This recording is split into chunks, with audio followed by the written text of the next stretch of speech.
오늘도 저랑 커피 한잔 하시면서 사주 보는 방법에 대해서 얘기를 좀 해볼까요? 사람이라면 누구나 자기 인생과 미래가 궁금할 텐데요. 사주 보러 간다 그러면 일단 그거 미신 아니야? 점 보러 가는 거야? 이렇게 얘기하는 분들도 있고 몇천 년이 넘도록 이어져 왔으니까 통계학이 아닐까 생각하시는 분들도 많습니다. 사실 사주는 점이 아닙니다. 고대에도 거북이 등딱지나 짐승뼈에 문자를 새겨서 미래를 예측하려는 일들이 많았죠.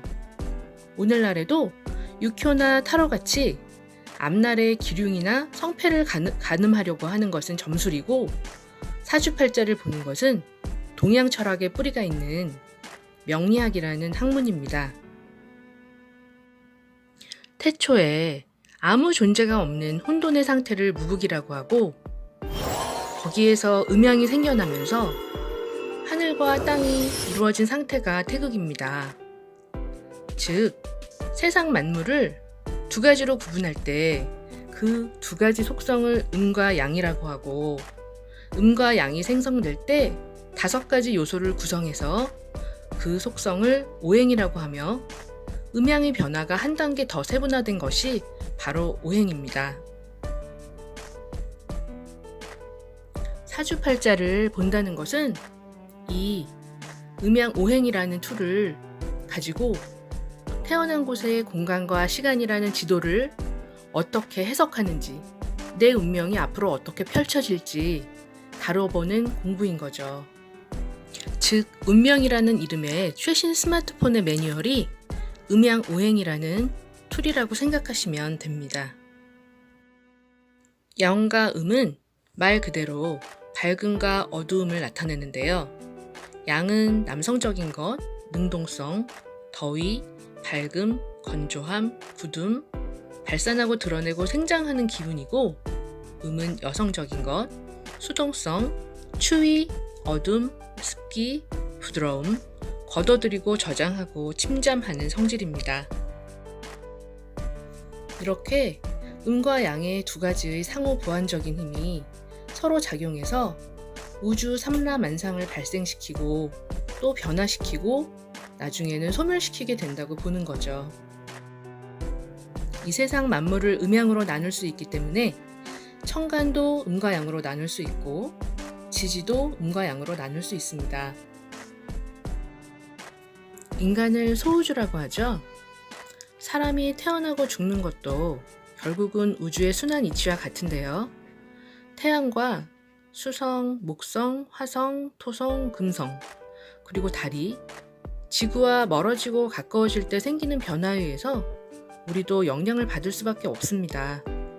우리가 살고 있는 지구가 태양을 구심점으로 자전과 공전을 거듭하고 있는 하나의 별이기 때문이죠.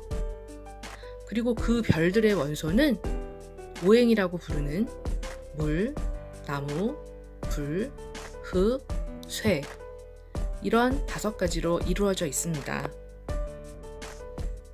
이렇게 동양 사상의 밑바탕을 이루고 있는 음양오행설은 하늘에 있는 천체와 밀접한 관련이 있고 해는 밝은 낯을 주관하는 아버지 같은 존재이고 달은 어두운 밤을 주관하는 어머니 같은 존재라고 할 수 있죠. 이 음양은 밤과 낮, 땅과 하늘, 여자와 남자, 짝수와 홀수, 어두움과 밝음, 무거움과 가벼움, 추위와 더위 등 세상의 모든 곳에 대립된 상태로 존재합니다. 그렇지만 음과 양은 서로 싸워서 이겨야 되는 존재가 아니고 균형이 그 궁극적인 목표가 됩니다.